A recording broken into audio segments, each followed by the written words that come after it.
Hey everybody, welcome back to another episode of my knitting podcast here on YouTube. My name is Svenya, and if you're a returning viewer, then thanks so much for watching. If you're new here, then we talk a lot about knitting. And today is episode 7, I believe, and it's been a few weeks since I last uploaded anything.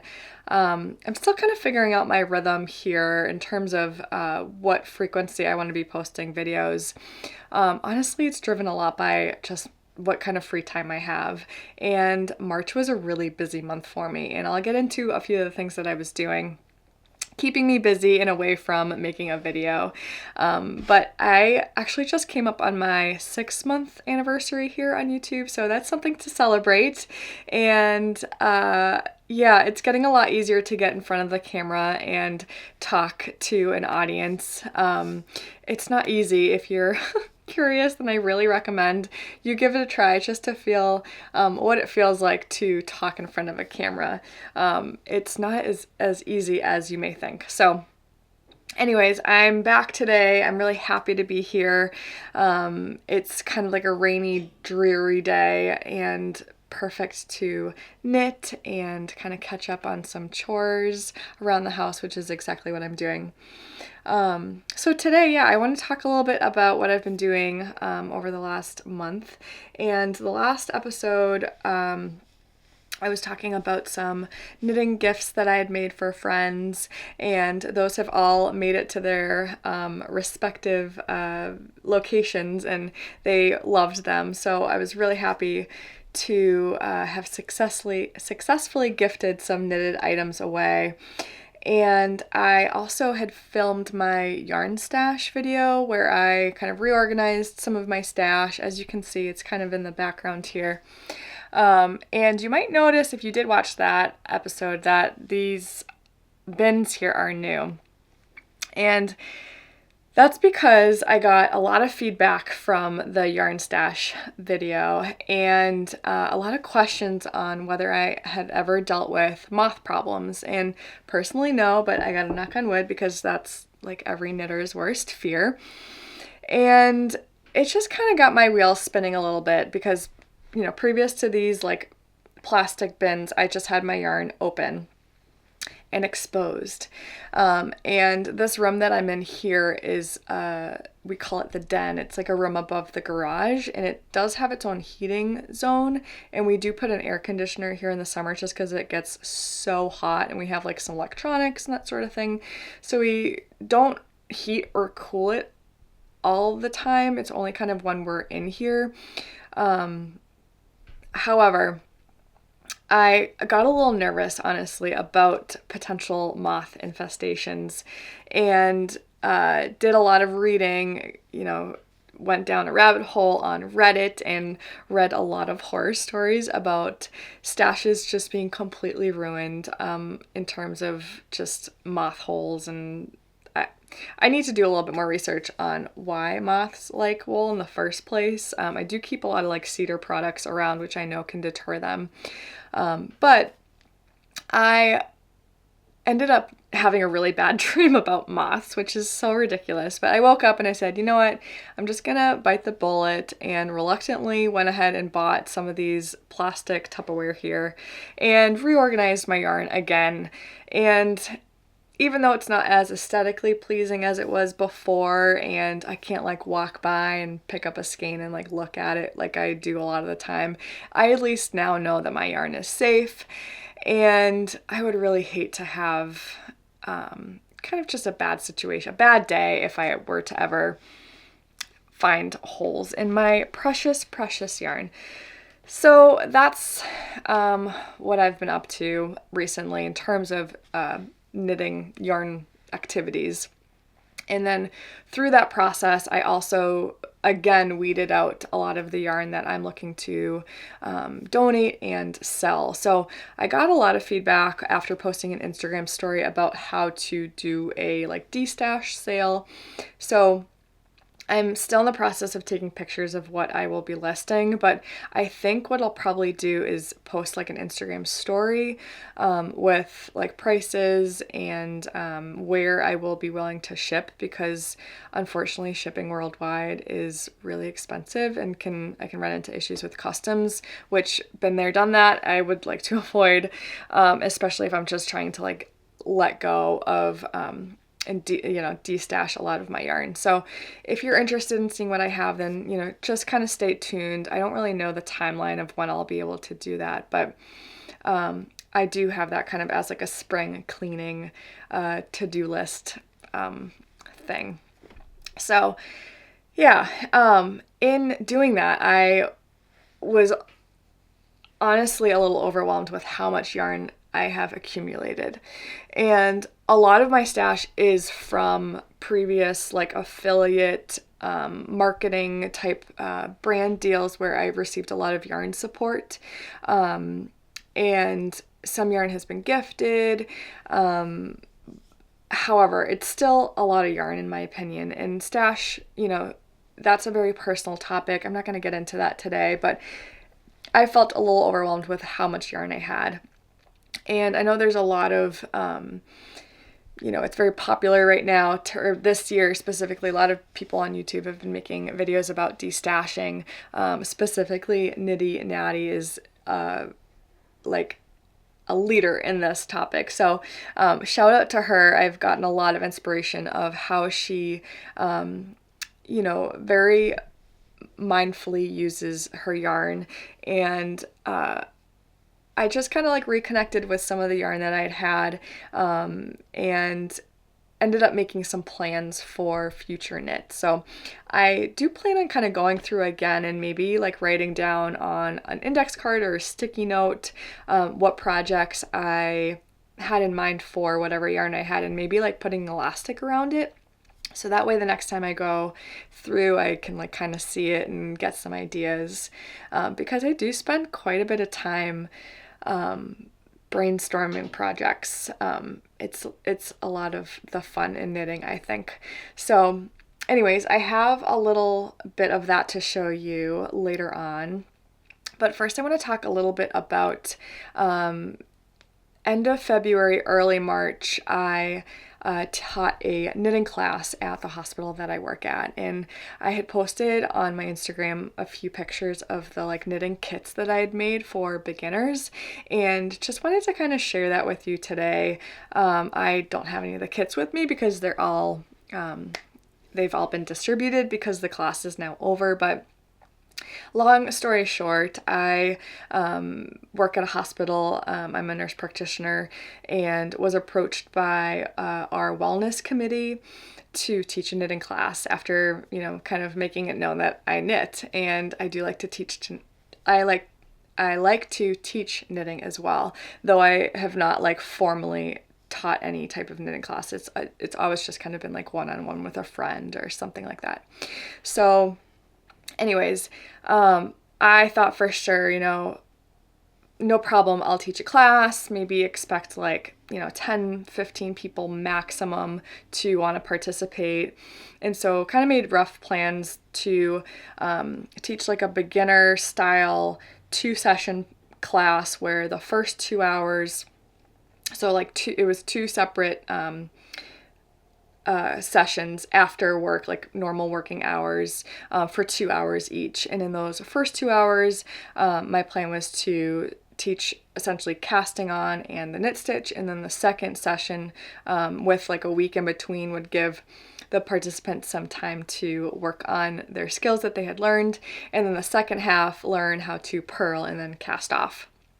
And we put out this like email sign up class through the hospital like online portal, and the person from the wellness committee called me like 2 hours into the sign up, freaking out that over 60 people had already signed up, and we were limited on spots because we'd only really budgeted for roughly 10 people, and we ended up closing down the sign up And then long story short, I ended up hosting or teaching another class as well.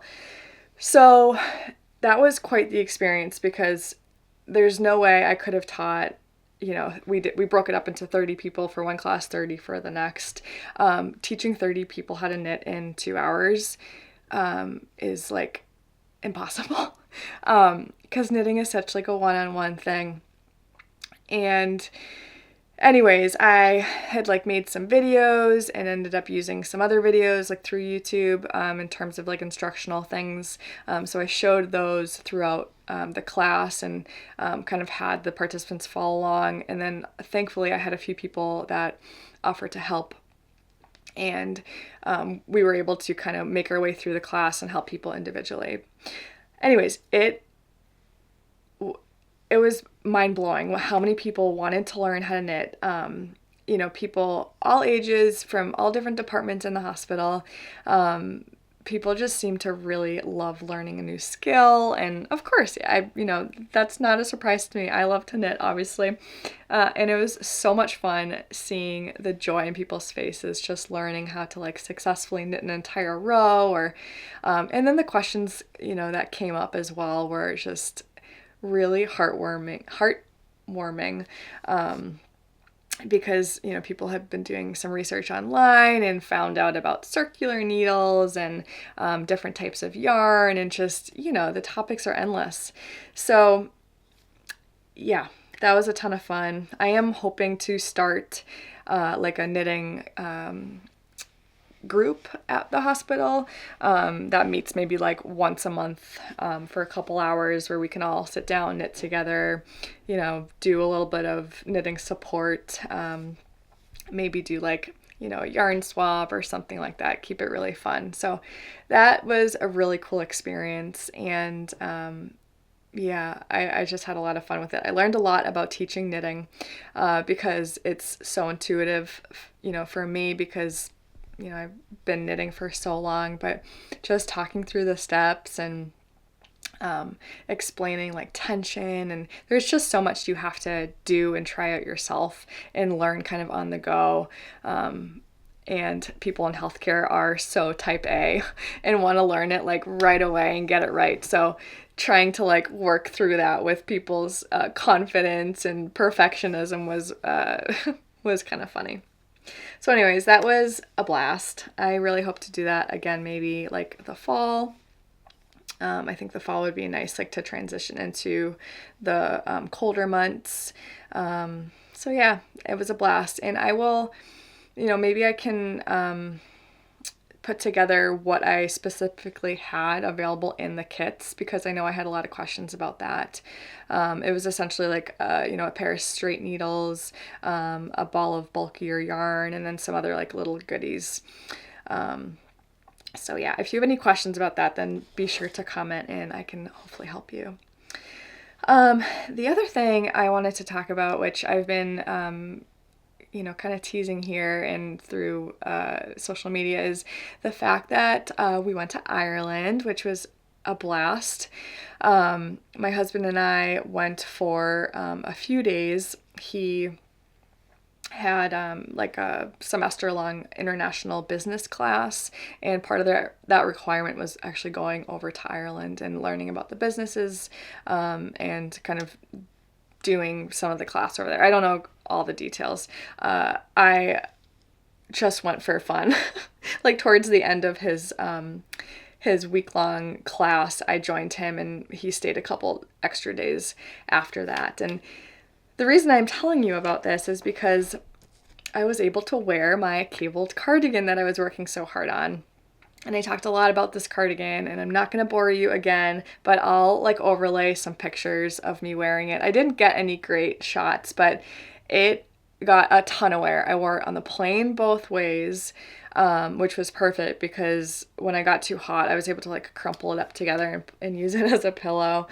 And then it was just the perfect layer to put over like a t-shirt, and then under a rain jacket, because it rained, of course, the entire time. We did have some spurts of sunshine in between. But yeah, it worked perfectly. I was so happy that I was able to wear it. I fit right in like I expected. So yeah, success there. I was really happy to get that done. And now every time I see it, I kind of, associate that memory of the trip. Yeah, I fell in love with Ireland. It was a beautiful trip. We only had 4 days, 4 full days together to travel around, but we really made the most of it. 2 days we kind of just did Dublin on foot, which is where we were staying, and then 2 of the other days we did bus trips. One up north and to like Giant's Causeway into Belfast, Northern Ireland, and then the other day we went down to the Wicklow Mountains to Kilkenny, and those were just really great tours. And yeah, I did not want to come home. I definitely had some post-vacation blues, but it really helped to break up the month of March, because March can be just so long and dreary. I feel like it's just one of those months where there's not a lot like that breaks it up. So having a trip right in the middle of the month was great. The other thing is that I wore another knit. My husband and I actually wore hats that I had made last year. And I'll throw up another picture of us, but these were great. We wore them every day. He was wearing the Hipster hat, patterned by Petite knit, and I wore the Hubby hat, which I haven't talked about much here on the podcast, but it's one of my favorite hat patterns. It's a reversible beanie, and it's just like super simple. It's made with sport weight yarn, but I'm sure that you can change use different yarn weights and just change the gauge a little bit. And it was just kind of like the perfect layer, that it wasn't too hot or too warm, and it just kind of like helped to protect our hair, because it, like I said, it rained all the time. So I'll throw up some pictures so you can see that. So yes, that kind of sums up the last month. I haven't gotten a ton of knitting in, and I'm only surprisingly exclusively working on one project. But before I do that, I might as well just show you my one yarn acquisition, because it ties into Ireland. And I can't believe I'm like forgetting about this, but we did some like knitting yarn activities. The first was going to a yarn shop in Dublin called This Is Knit, and we just happened to time it perfectly, because I guess they had just closed and then like renovated and reopened the week prior to being there. So it was definitely a treat to be able to see it just kind of renovated and in the shape that it was, because it was a really cute store in this like old really cool building. It's hard to describe. I did take some video, so maybe I'll throw that on too. And I was really hoping to just find like one sweater quantity of a like traditional Irish wool, and I wanted something like tweedy, something like that. But this yarn store had a bunch of different options for me, and this is what I came up with. So this is the yarn that I bought. It's from the brand Studio Donegal, and it's called Darnie, and it's a fingering weight 4-ply yarn, and it's in this beautiful kind of blue color. This blue really spoke to me. I don't know why. I think it was just like a really nice shade. And if you remember, or if you watched my last video, I'm definitely trying to pick colors that are a little bit more suitable to me, so I think this blue will look really nice. And this is 100% lamb's wool, and it's in the shade number 8810, and I have 3 skeins of this here, so plenty for a sweater. I probably won't cast anything on in this until maybe next fall, or even like after the fall into the early spring, because it's fingering weight. I'm really not in the mood to knit a fingering weight sweater right now, but I will at some point. And this will just bring a ton of memories back when I'm knitting it, which will be really fun. Maybe I'll do it as like an anniversary thing, like next March, maybe for like St. Patrick's Day, something like that. So anyways, there were tons of options. It was really hard to choose. This yarn store, This Is Knit, had a really wide variety of just gorgeous yarn. Some really high-end hand-dyed, some just kind of like big box store yarn. It was just a nice treat to be able to get some like knitting, activities in on our trip. And then the second thing, the yarn related activity, was going to a sheep farm where we saw a like cattle dog demonstration or sheep herding demonstration. And I don't know the name of the farm, but the owner was lovely. It was a really cool experience. And I was able to hold one of the baby sheep, which was so cute. And now I'm like in total sheep mode and I just want everything sheep. There's actually a pattern by Purl Soho for a sheep pillow, and it's just like a big ball of Bobble stitch, and then you knit like this cute little sheep face and ears, and I'm thinking I'm gonna do that and like put them on the shelf somewhere. So anyways, we had a blast. If you ever have the opportunity to go to Ireland, then definitely do that.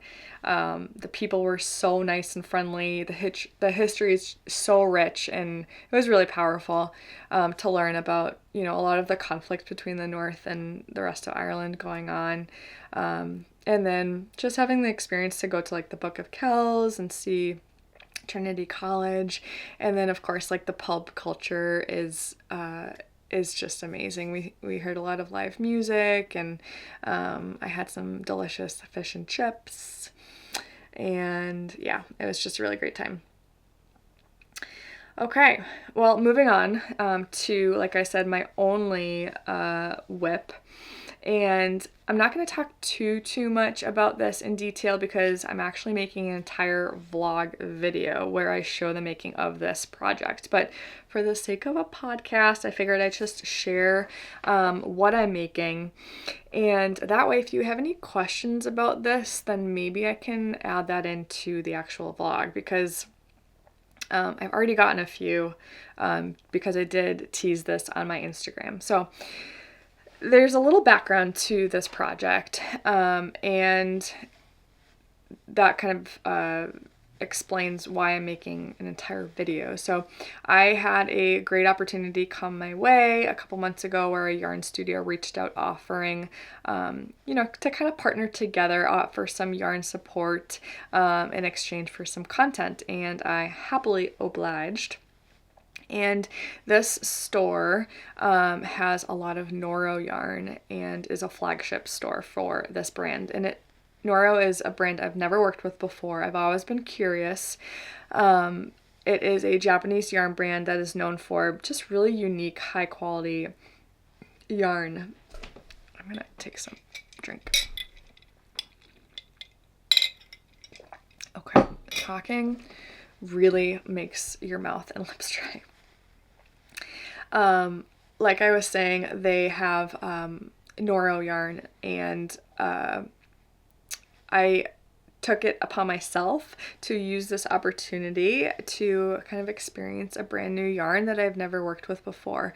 So I am making the Champagne Cardigan, which is a pattern by Petite Knit.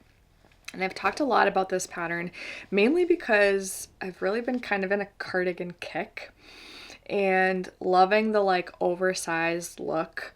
And also with the spring coming up, kind of just wanted something that would be like a really great layer that I could throw on, into the summer even, because it does kind of get cold at night, reasonably. Until it's like peak summer here in Maine. So I thought this would be a really great project to work on kind of with the season right now. So I am using Noro yarn again. The name is called Madara, and this is my last skein here. This is a 2-ply yarn that it's a non-superwash, and I unfortunately did not write down any of the specifications, and okay, TBD. Anyways, I will eventually link this yarn, not in this video, but I do have a coupon code when I do finally post this vlog. So if you're interested in this yarn, then stay tuned. And at that point, I'll explain kind of the yarn content. But anyways, it's this really fun, like worsted weight 2-ply yarn that's got these great like specks to it, really colorful, but from far away still a neutral. And this is, again, Noro Madara, and the color is Sake, which I believe is colorway 01. And here's what I have so far. So it's all kind of crumpled up, very hard to kind of see right now. I have most of the body done, and then I just finished one of the sleeves. And I have the body on these barber cords, which is like this pink tube. I don't know if you can see it. It's gonna be hard to show, but barber cords are made by, there's a few different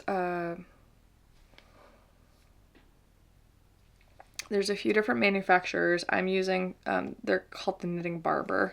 I think these are like the original makers, and they're these plastic like tubes, long flexible tubes that are hollow, and the whole point is that you can put your stitches on hold really easily, because you just kind of plug your needle into one tube, pull through the stitches, and then the stitches are then on hold with the cord. It's kind of self-explanatory. It's kind of like using yarn to hold the stitches. It's just a little bit fancier and a little bit quicker to do. And yeah, so I have the body on hold. I still need to knit a few inches of the body before the ribbing. I'll finish up the other sleeve, and then the double knit button band still needs to be knit, and it's curling up on itself. It's just not in great shape to show you. It definitely does not look finished at all, but I've been really loving this process. It's been a lot of fun to knit. It's been working up fairly quickly because it is a worsted weight yarn. Some may argue that it's more of like a Aran weight because there's a thick, thin nature of the yarn, but the different colors, like the little different nips of color here, make it super interesting to knit, because you knit and it's like, oh, there's blue, and oh, look at that cute little pink speck. Yeah, so I'm a little nervous, to be honest, about sizing. I am knitting the small size, and I tried it on the other day. It fits great. However, this yarn grows a lot when blocking, and I wet blocked my swatch and really loved the fabric. Granted, I like kind of the density of the fabric right now. It definitely needs to kind of drape a little bit more. So I'm a little nervous about how this will turn out after blocking. I might just give it a good like steam block before and see how that changes things before I go ahead and really soak it, because I'm nervous. I'm very nervous that this will just grow like a lot, and then it's no longer a like appropriately oversized cardigan. At that point it's just like you're like swimming in that, but we'll see. TBD. TBD. And again, if you have questions or if you're interested more in how I made this, then please stay tuned. I really hope to have this vlog up soon, which has been fun to make, but kind of interesting because I do a lot of my knitting like in the morning before work or before bed, and it's never like in a great lit place. Like I just have like a light on, and then there's like a huge shadow, or there's like Netflix on, so kind of showing the process has been sort of hard. And most of the time I'm like in my PJs or in a robe. So filming myself in that setting isn't always the most comfortable, but I'm getting over that, which is great.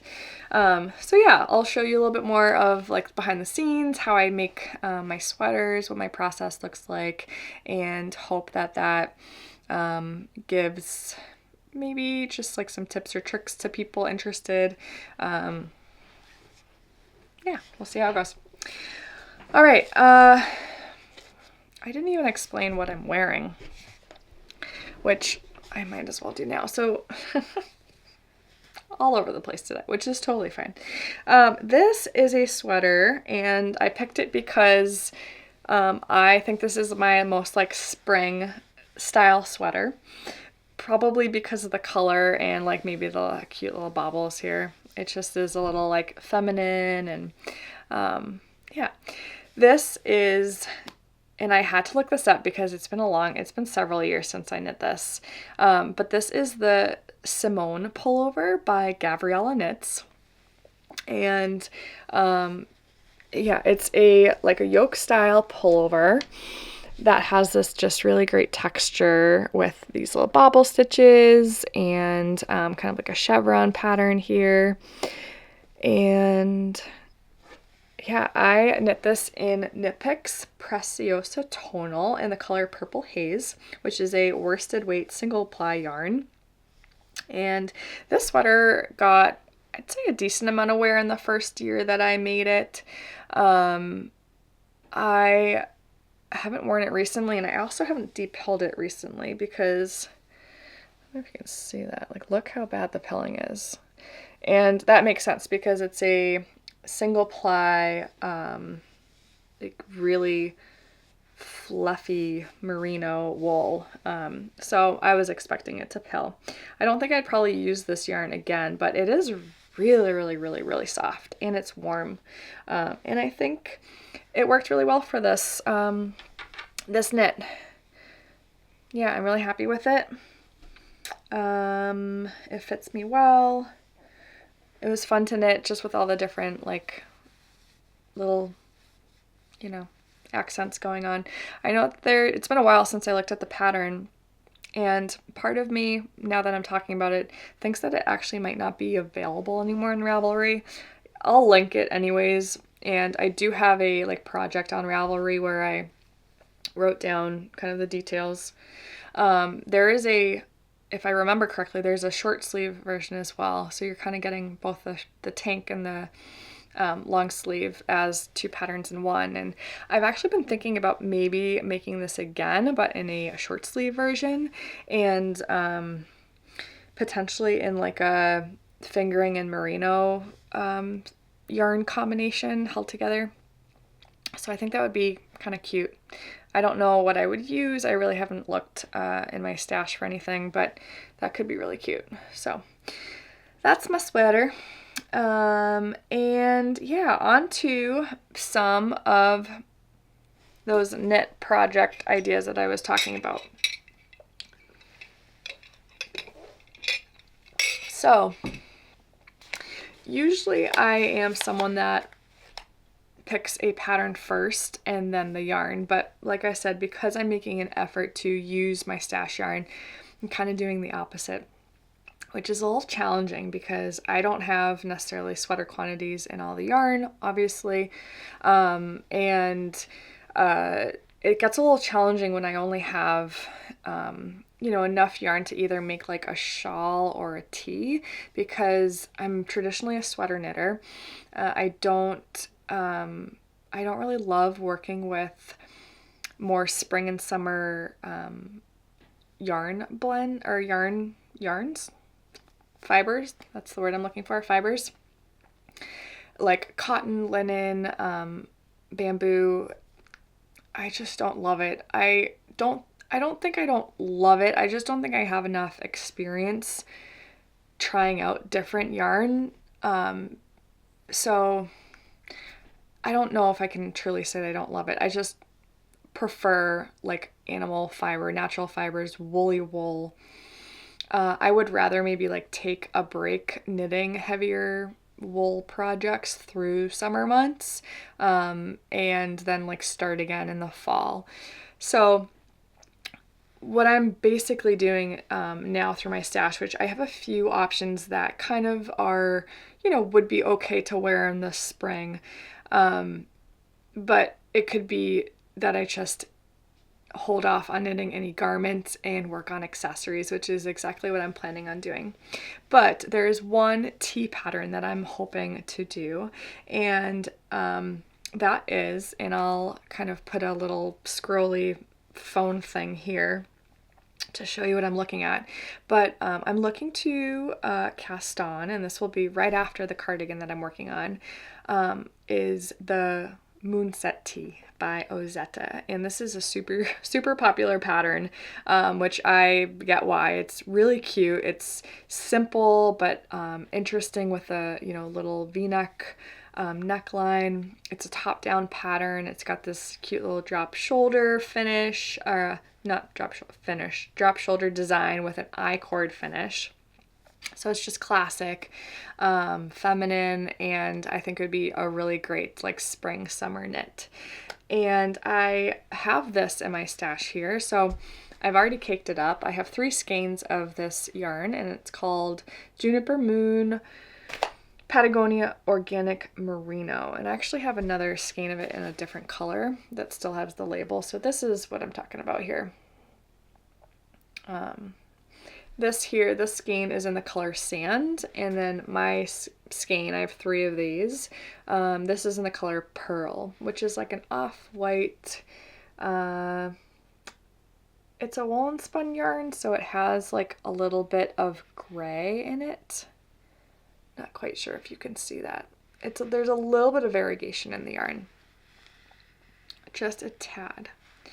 And this is technically a sport weight yarn. I do believe that the pattern calls for fingering weight yarn, but this feels more like a heavier fingering to me, if not just a fingering. So we'll see how it goes. I'm definitely gonna have to swatch and see what I come up with, but I think this would work really nicely. And I do love, the neutral, because I wear a lot of like navy pants, colored pants, and I think this would just fit really nicely with it.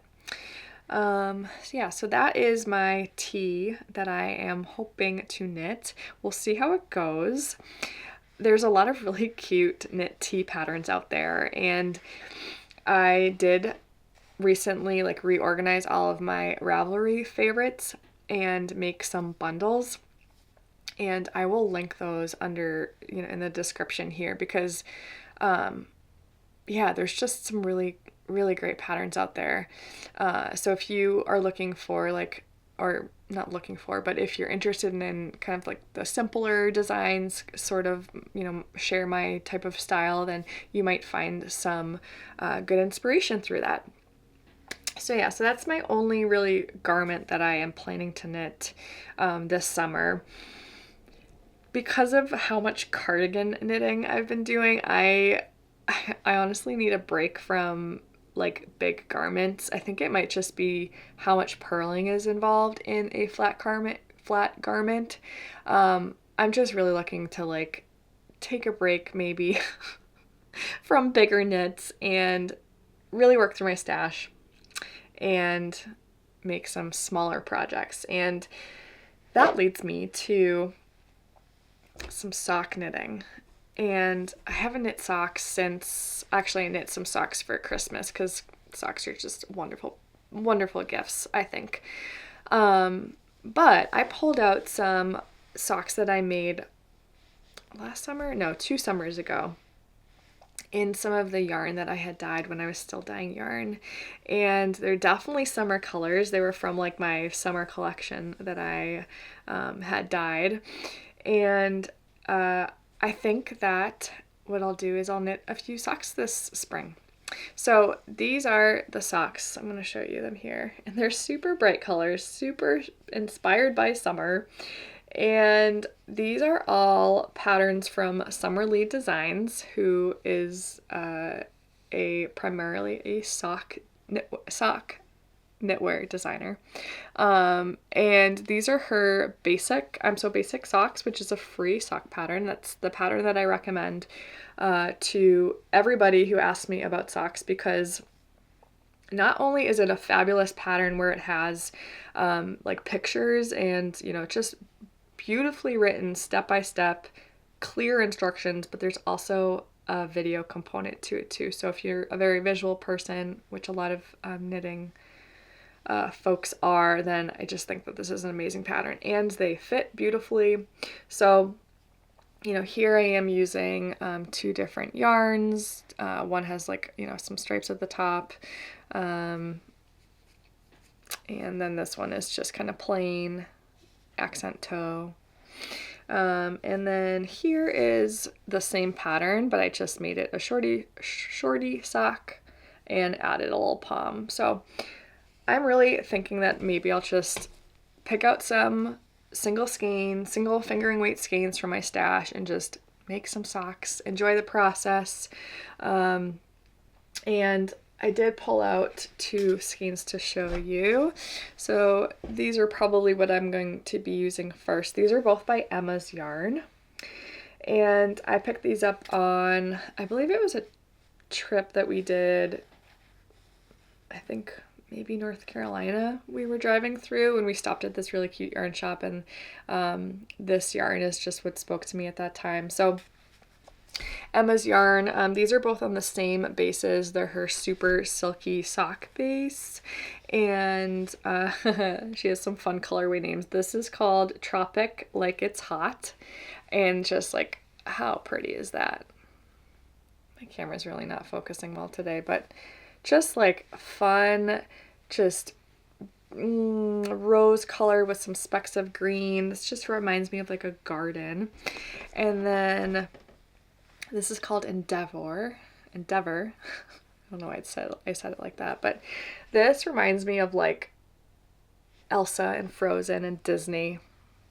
I don't know why this isn't. I feel like a true YouTuber right now doing the hand motion to focus. So silly. Anyways, this is a beautiful base too, with just, it's primarily white with some teal and just hot pink fuchsia specks. So yeah, I think these will make some great socks. It's really, really, really soft. Traditionally, I don't love this style of yarn, finger weight yarn. I can't believe I'm spacing on this, but it's like the twisted base versus like the merino. Don't worry about it. I won't worry about it. They're going to be beautiful socks. And then I also pulled this skein out here, and this leads me to talk a little bit about accessories, and like home accessories, which I have not delved into, but I think I'm going to start because there's a lot more being published now, like little bags, little, like, what do I want to call them? Not bags. Baskets.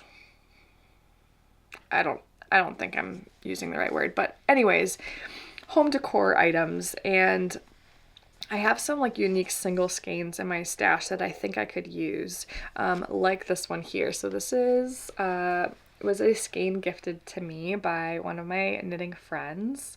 This is a Manostale Uruguay Serpentina, and it's 100% wool. It's about 142 yards, and I'm thinking it would make like a really cute little bag to store things in. And it might be a little hard because it is like a bulky weight yarn, but I'm looking at the Bindle Bag, which is another Ozetta pattern.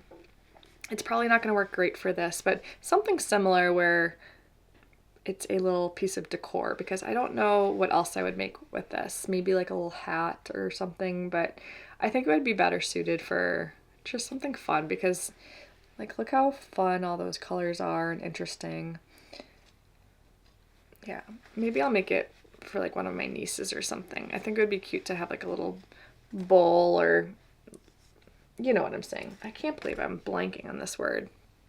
Maybe on like a bureau or a dresser or something to like collect scrunchies or jewelry or something like that. Yeah, that was a long-winded way of saying I need a break from sweater knitting and I'm gonna do smaller projects this spring and summer. So that about wraps things up, I think. I don't think I needed to talk much more about anything else. Again, I'm really hoping to come on here and upload more frequently, maybe like every 2 weeks if I can do that, if I can keep up with it. I realize that I would probably have less to share. So who knows? I do work full-time / overtime every week. So it doesn't leave a ton of time to get on here and make episodes, but it brings me a lot of joy to do it. And I love hearing from you guys. I've gotten actually some really nice emails from a few folks that just have a lot of great things to say about some of the topics that I bring up. Specifically, one fella commented about the color theory analysis that I was talking about in my last episode. So I do intend to review some of his thoughts because he had some amazing points that I would love to share with all of you. So please continue the conversation, and again, if you have any questions, comments, concerns, then leave them down below and I will respond. And as always, have a great rest of your day and happy knitting. I'll see you next time. Bye.